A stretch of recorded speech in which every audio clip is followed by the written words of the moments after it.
Hey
everyone, welcome back to my live stream. As you can see, I am streaming from a new undisclosed location. I just wanted to do a quick live stream, late night live stream, late night with Lance Danger. For those of you that don't know me, I am a Bella Cortez Jr., also known as Lance Danger.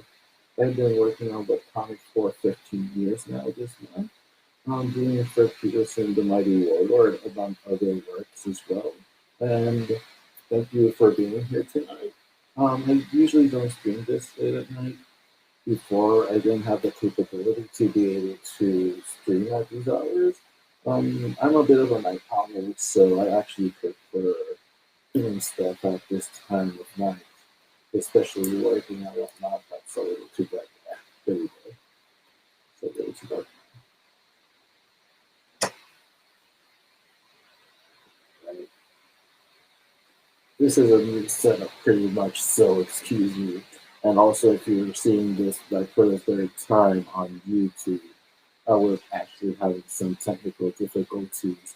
Um, Usually it goes live on both Facebook and YouTube, but it wasn't going live on Facebook, so I had to pretty much deal with that. So sorry about that. I'll just delete like the other two previous attempts that are on my YouTube right now later on. But let's get to the meat and potatoes of it. As I was saying before, it is the 15th anniversary of my main webcomic, Fred Peterson, the Mighty Warlord. And I just wanted to have a little bit of fun with it. Lately, throughout the month, I've been doing like this top 10 favorite covers of the webcomic. For those who don't follow me on Facebook, I'm just going to briefly show it to you. Just one moment while I get myself situated. Again, this is a new setup, so I'm also going to be revealing the new cover for chapter 28 for when that one comes out. Hopefully towards the end of September or at the latest early October.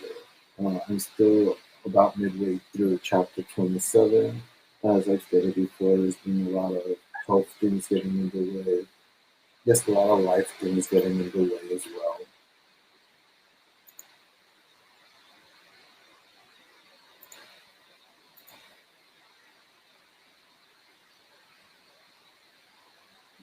I believe it is sharing the screen right now.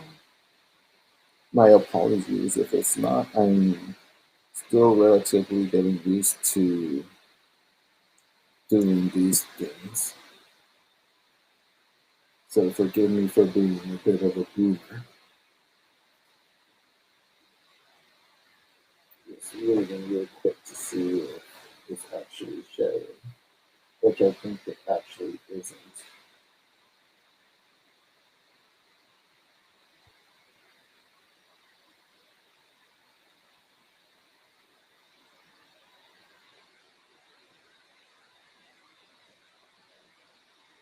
I believe one moment.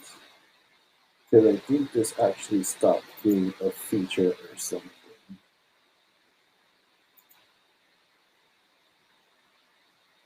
It would really suck if that is the case.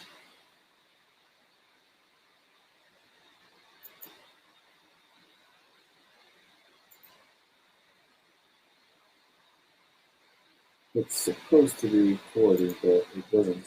Oh wait. Okay, I think now there we go. How you still can't beat new technology. So anyway, now let's start on with this. This is my 10th favorite cover, which is of course the cover to the prologue book one of Warlord. I like it because it has the one of the famous forts in Puerto Rico and Paseo de la Princesa called La Garita del Diablo. Actually, a lot of people, when they do fan art of Warlord, they include this historical landmark as well, which always makes me happy. Right. And number 9 is the most recent cover to Warlord for chapter 27. Kind of a take on the Drake meme as well. Jane is one of the few characters that appears on the cover other than Warlord himself, one of the few characters that's not Warlord on the cover, and obviously Jane is one of my favorite characters, so this was a fun little cover to do. And number 8, of course, is chapter 7's cover, the first full image of the mysterious exorcist there. This is the first full appearance of the character in Warlord. It appears right towards the end. And that's actually The back, I didn't write this when I was doing the top 10 on my Facebook, but this is actually a real place. There is actually a cemetery, one of the most prestigious cemeteries, if you want to call it that, in Puerto Rico. It's right next to the Fortaleza. It's in the capital of Puerto Rico in San Juan. It's basically the place where a lot of celebrities and whatnot are buried in. So Exorcist is literally hanging around there because he's cool like that. Right, at number 7 is chapter 6 cover. Here we have Medieval Warlord right there. Jane, Cheryl, Demon Babe, and Electron. Again, it's very rare to see other characters than Warlord himself.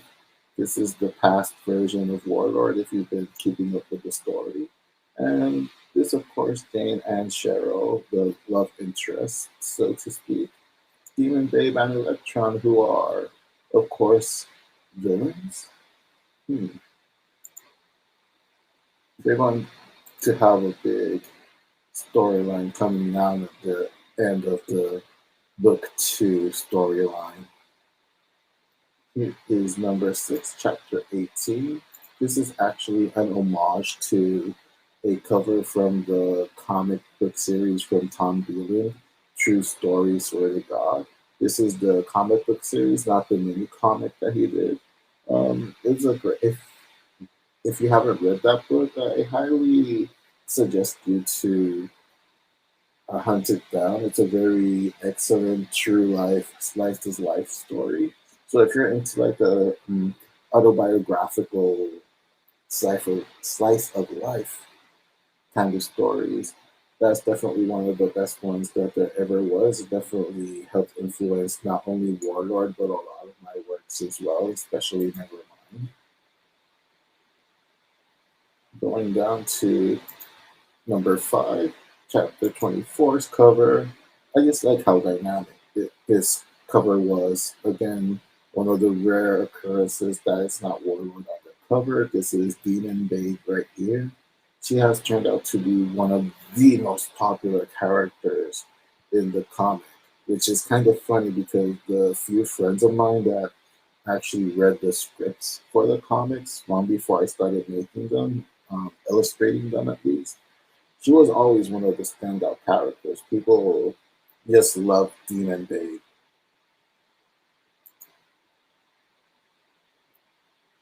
Right? And here's chapter 17's cover. This one is number 4 of my favorite covers I've done for Warlord. This is another homage cover. This is an homage to Joe Quesada's cover to the Ray regular series issue number 1. Except here it's, of course, Warlord about to confront El Gladiador for that storyline, the second storyline within book 2.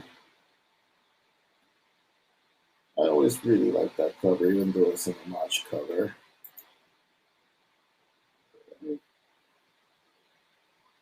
At number 3, this is chapter 25's cover, like I wrote in the blurb when I posted it on Facebook. Not the flashiest cover, not the most anatomically correct cover, whatever you want to say, not the particularly best drawn cover. But there's a lot of intensity in it, which is what I like. There's a lot of intensity, there's a lot of emotion in it. And those that have read Warlord from the beginning or those that have started to read it now can pretty much tell why this cover is as intense as it is. So that's very special as well for me. At number 2 is chapter 21's cover. This is part of the third storyline in book 2. So a lot of the covers are actually some of the more recent covers. Once again, one of those rare characters that appear on the cover without really Warlord though. If you read this chapter, you're going to know that that's pretty much Warlord in the background in red. For those who haven't read it, I'm not going to spoil what exactly happened, but this is Yolanda, also known as Dita, also known as Rocker.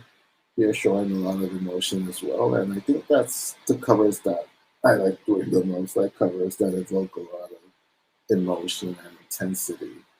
This is certainly like one of my most simple covers, but one of the most intense ones as well.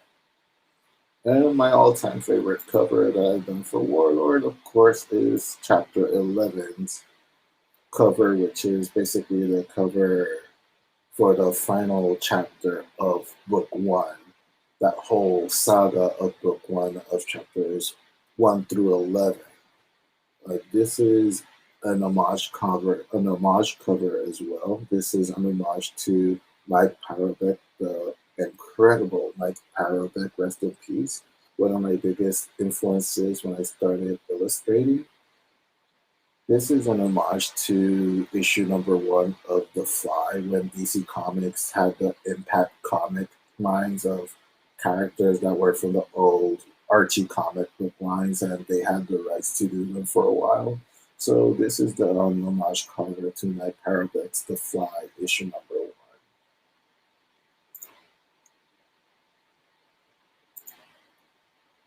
1. And that was that. And now I'm just going to go ahead and show the cover reveal for chapter 28. Maybe just one moment so I can go ahead and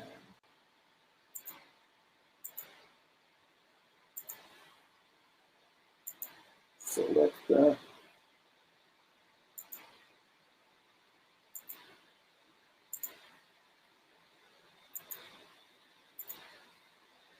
And here we are. This here is the cover for chapter 28 of Fred Pierce and the Mighty Warlord. As I said, hopefully this is going to be put up by the end of September or at the latest early October, depending on how fast and how consistently I'm able to continue work on chapter 27. Ideally, it would be out by mid to late September. But as I have discussed before, I do have to get physical therapy on my right shoulder. I haven't said it in a video yet, but I have shared on my social media that I do need to get physical therapy for 8 weeks on my shoulder because there is a small tear in the area that connects my bicep to my shoulder. And I had two options. I could either get surgery, which would basically they would basically snip out that piece that's too worn out and then reattach my bicep with another tendon coming from my shoulder. I was told since I'm still young, it's not really going to affect me at all. I'm going to have the same mobility. Um, Everything will be the same. It's like as if nothing happened really. And the other option was to just do physical therapy for 8 weeks and see where to go from there in case physical therapy helps. So I opted for physical therapy, especially because right now I'm in the middle of a lot of personal life stuff that I can't really take time off right now to do a surgery as relatively small as it is because I have to get a lot of stuff done. Sorry, guys. Well, I have to get a lot of stuff done for real, like not just comic book stuff, but real life stuff as well. So I'm going to roll my dice and hopefully I get something good to be able to um, heal this with just therapy, taking better care of it and working around it. So hopefully I'll be able to finish chapter 27 sooner rather than later. I have the layout for the pages, but I just really haven't had the time and I really haven't had the physicality to be able to actually continue with it just yet. So hopefully I will get there. Let me just make this a little bit bigger so you guys can actually see the illustration a bit bigger. As you can tell from this cover, all this storyline that's been happening throughout with book one, really, because there are characters from book one that have appeared in flashbacks that have been appearing here and there in the current continuity. Of course, Demon Dave and Electron, the more popular ones, if you want to say that, that have appeared. And throughout book two, slowly other characters have been appearing. Dark Warlock appeared in book one in two chapters. He was quite popular as well when he appeared. And of course, everything is going to come to a head. A lot of questions that were lingering from book one are going to be answered. Um, this is one of the most intense storylines in the entire saga of Warlord. I can't wait to be able to finish it. You're going to hopefully understand the motivations of characters like Dark Warlock and Death Knight and Winged Demon and that whole clan. And Alchema hasn't been around for a while. You might see him at one point as well. And also, you might see other familiar characters in the background, like Fatfish and his whole organization, and the Yakuza organization as well. So, not necessarily involved with these characters, but they're still working in the background because that was another subplot that, don't worry, I haven't forgotten the whole gang war that's happening in Puerto Rico between Fatfish's criminal organization and the Yakuza, and of course Fatfish and Clown trying to cut down both of them on their quest for revenge. So after this storyline, look forward to that storyline, that plot having more of a center stage again. So because I know a lot of people really like Fatfish and his organization and that other subplot of Funny Bone looking for revenge and the whole Yakuza being involved as well. A lot of people really love to hate Fatfish. So there you have it, the chapter 28 cover reveal. One of the most fun covers I've ever done and the most ambitious cover I've done to date for the webcomic. I hope you all like it. And right now, let's just segue into something else that I've been enjoying. The Spider-Man No Way Home teaser trailer was released yesterday after it was leaked. I didn't watch the leaked version because, you know, the quality isn't going to be good from what I've heard from people that actually saw it. The quality was basically like seeing a TikTok recorded from a phone and then uploaded to like a TikTok or Twitter again. So you can't really appreciate the details of it. So I watched the trailer, I watched it once. I just kind of want to watch it again with you guys. Let's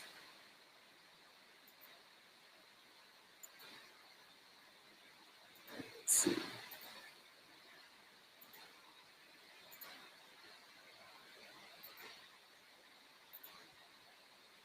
Okay. I'm getting a lot better at this. Practice makes perfect. Right? Let's hope the audio also comes up as well.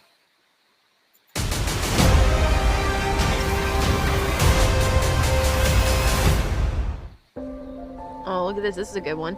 Some suggest that Parker's powers include the male spider's ability to hypnotize females.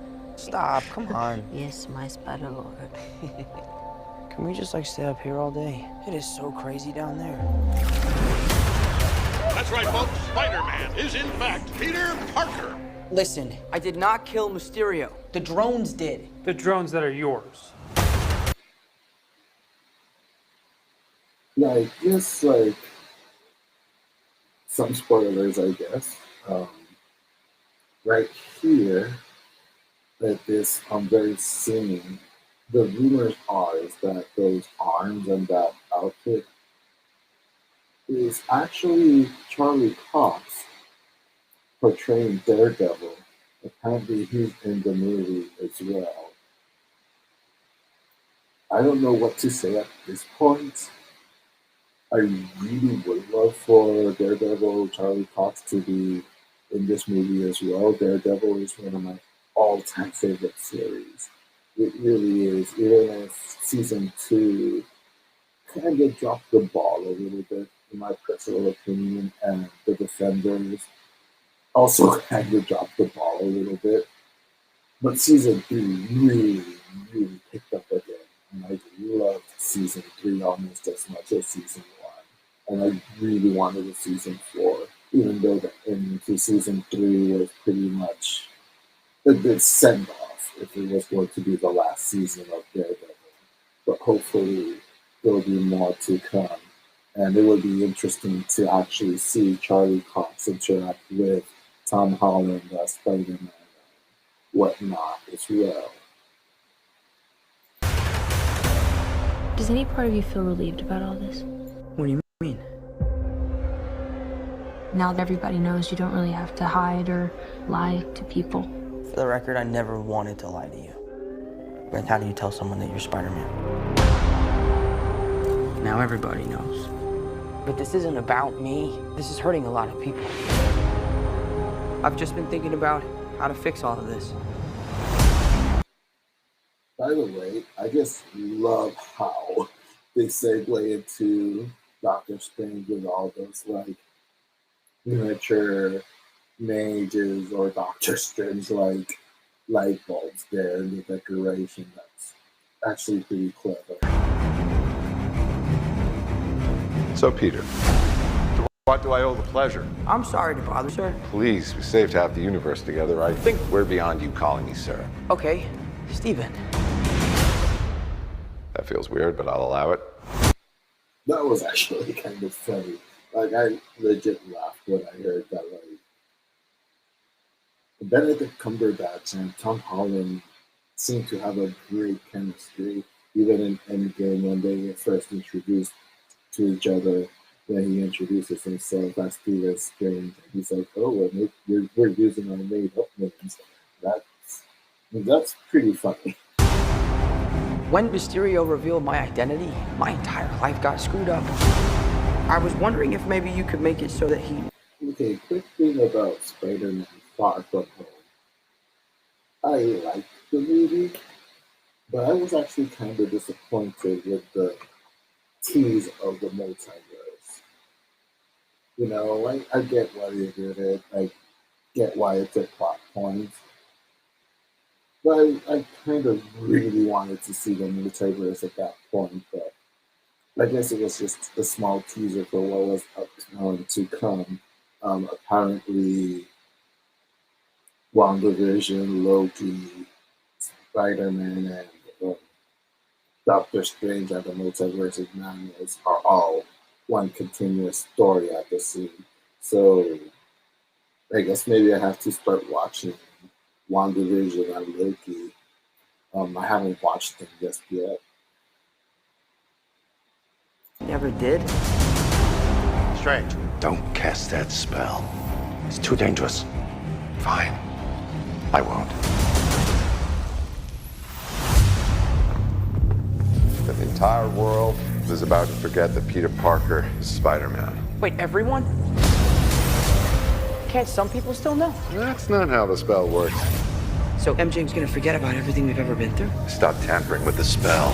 Oh my god, Ned, he's my best friend. Oh, my Aunt May should really stop talking.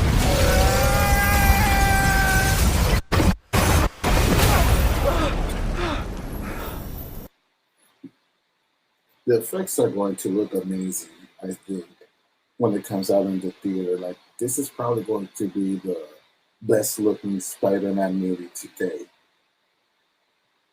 What just happened? We tampered with the stability of space-time. The multiverse is a concept about which we know frighteningly little. problem is you trying to live two different lives. The longer you do it, the more dangerous it becomes.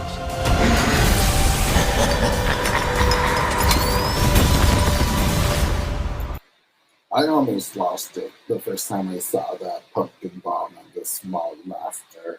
Like, it's been so long since I've actually seen that. Be careful what you wish for, Parker.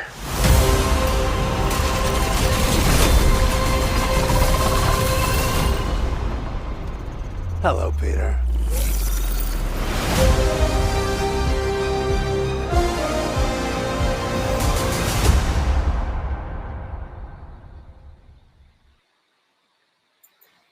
And that is when I had to stand up from my seat when I first saw it, when Alfred Molina appeared again as Dr. Octopus. It was like a holy shit moment.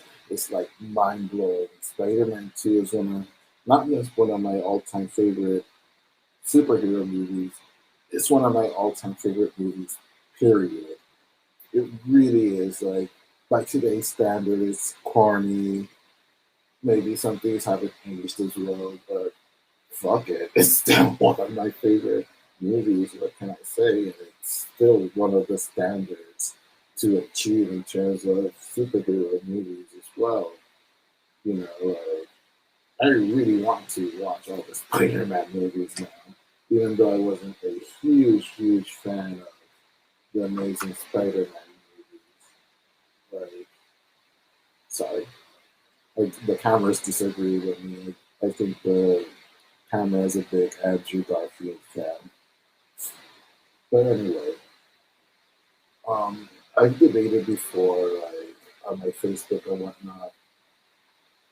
I liked elements of The Amazing Spider-Man.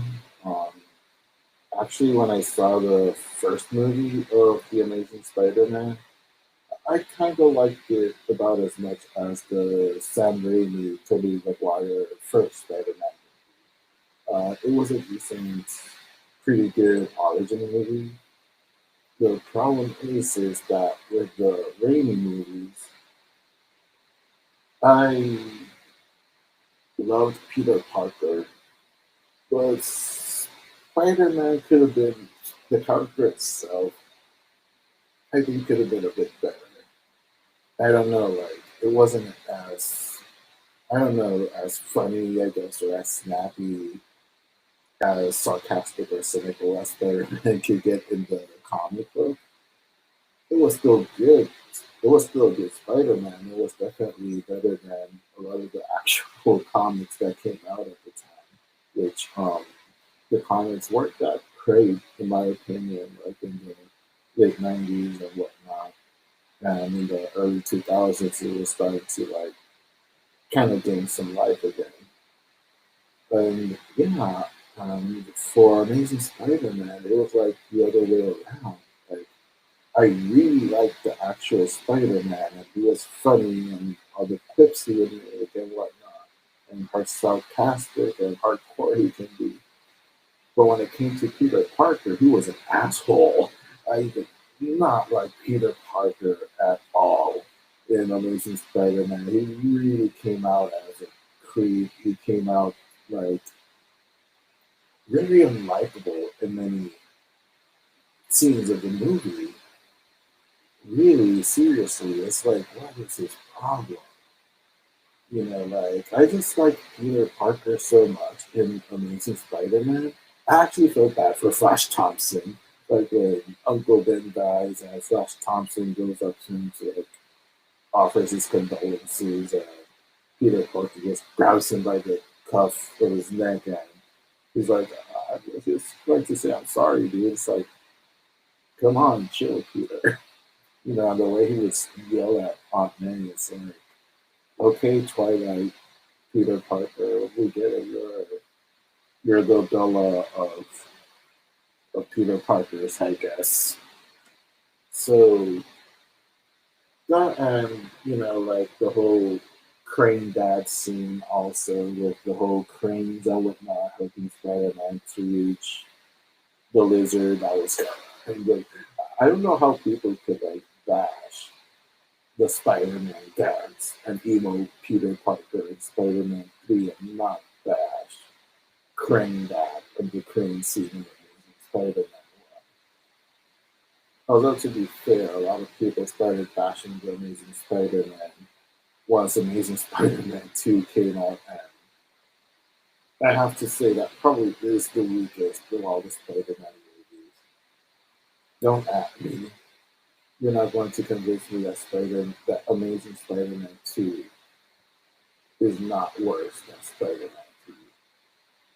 There's no way you're going to convince me that Amazing Spider-Man 2 had more merit than Spider-Man 3. Emo Parker notwithstanding, crotch dancing notwithstanding, gas bar notwithstanding, Amazing Spider-Man 2 blows. I'm sorry.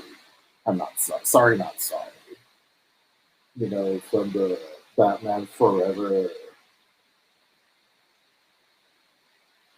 kind of thing, Riddler, Electro, Jim Carrey, Jamie Foxx, you know, I guess it was the Living Color collection or something. It was just bad. And to make it worse, like Rhino actually looked so cool. The one thing that looked so extremely cool in the movie, and it was just a tease at the end, like, oh, you just had to go there. You just had to end it like that. Mark Webb. Fuck you. No, Mark Webb, I guess, is a nice guy. He's done good movies. It's just, it's Spider-Man. You know, it's the Rhino. There was such great casting for the Rhino too. Like it was so crazy. I really loved it. That was the only thing I can say I loved about the Amazing Spider-Man 2, or even both movies. You know, the freaking Rhino at the end, that was just a tease, because of course it was. But at least Emma Stone and Andrew Garfield had, like, that's one thing I will say. I think kind of like the chemistry better between Andrew Garfield and Emma Stone compared to Kirsten Dunst and Tobey Maguire. I guess that's because, and I hate to say this, kind of Gwen Stacy was a bit of a stronger character than Mary Jane. Comparing the two movies, you know, I'm not gonna lie. You know, sure, both of them kind of got in trouble and then Stacy dies, but you know, at least she goes fighting. Like she tried to put up a fight, I guess, in Spider-Man 2 against Doc Ock, but you know that didn't fare too well for her or for J. Jonah Jameson's son. Oh God, like, I feel so bad for the astronauts. I really do sometimes. Like, you know, every time I see that movie, that is one thing I feel so badly about. I feel bad about him. Like, he always gets the shaft and the comics. He turns into a werewolf. That's kind of cool, I guess. But anyway, back to now that I've given the context of how I feel about the original trilogy, absolutely loved it. The Amazing Spider-Man movies, I liked the first one, not so much the second one. And of course, Spider-Verse is pretty much universally acclaimed. I loved it. I watched it a few times. Probably right up there with Spider-Man 2. Like, I'm always kind of debating which one I like better, Spider-Man 2 or Spider-Verse. It's so close to me, it really is. At this point, I think I still have Spider-Man 2 above Spider-Verse because of nostalgia at this rate, to be honest. Not gonna lie. No cap, as you young women say.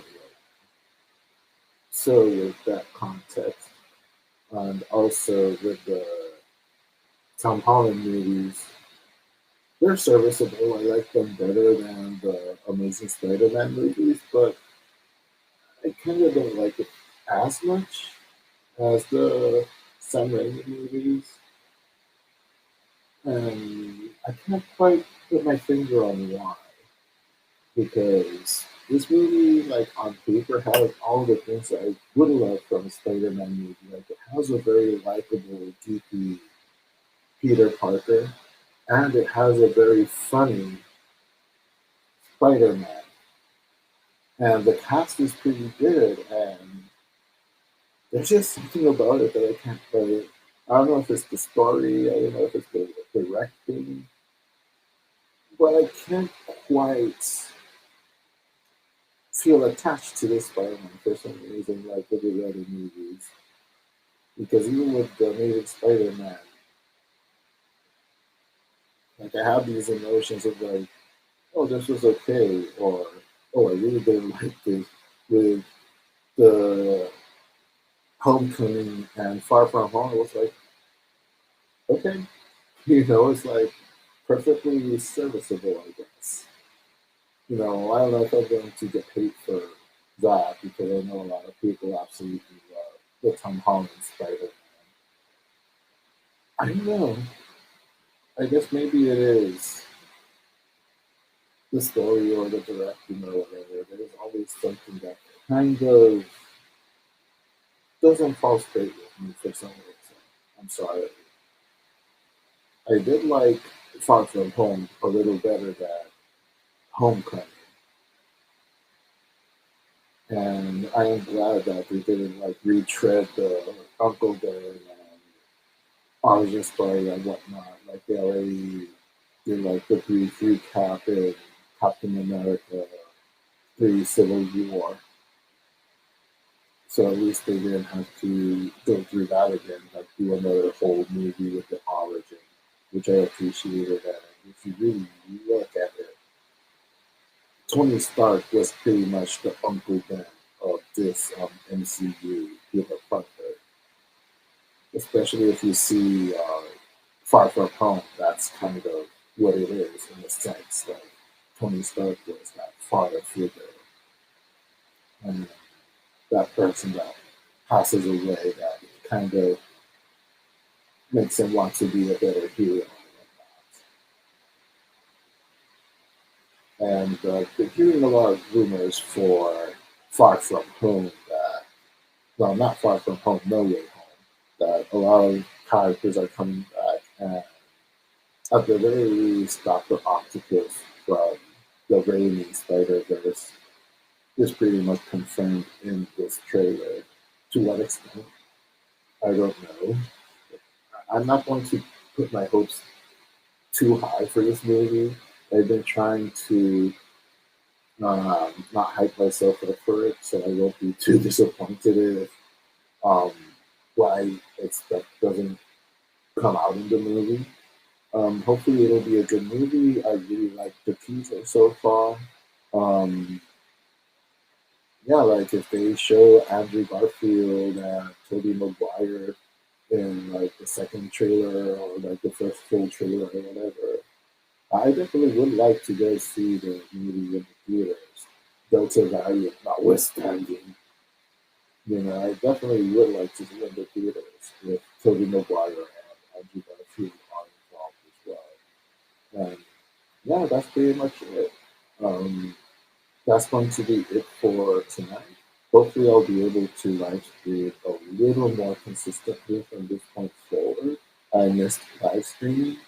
A couple of weeks ago, I actually did a brief live, well, not so brief, it was like 2 hours, live stream with Armando Drago Mendoza on his Instagram Live, which was very much fun. Manuel Carmona was there as well, and then Puerto Rican novel writer Renee Mons back there, and Angel Forrest, no, not Angel, Alex Forrest, joined into the Instagram Live as well. So it was a pretty cool little get together live. We had a lot of fun, a lot of swearing. Oops. But, it's all good fun. We were all just, talking comics, talking goofy stuff, swearing is going to be a part of it. I'm not one to swear that much, but when I get very excited about something, as you've heard before on videos, I'll little words slip out here and So I'm also going to be doing a few Instagram lives with Manuel Carmona, doing Truthful Comic Instagram lives, and hopefully by Indie Comic Book Day lives as well. It was told in an interview by Manuel that I am in fact helping do content for by Indie Comic Book Day's social medias. So hopefully I'll be able to have more time to get involved with that as well. So that's going to be all for tonight. Thank you so much for watching this late night with Live Stranger. I hope you enjoyed. I hope you enjoyed watching it like on the replay or whatever after the stream is officially uploaded to YouTube and Facebook. As always, thank you so much for watching. Please stay safe out there, and I'll catch you next time.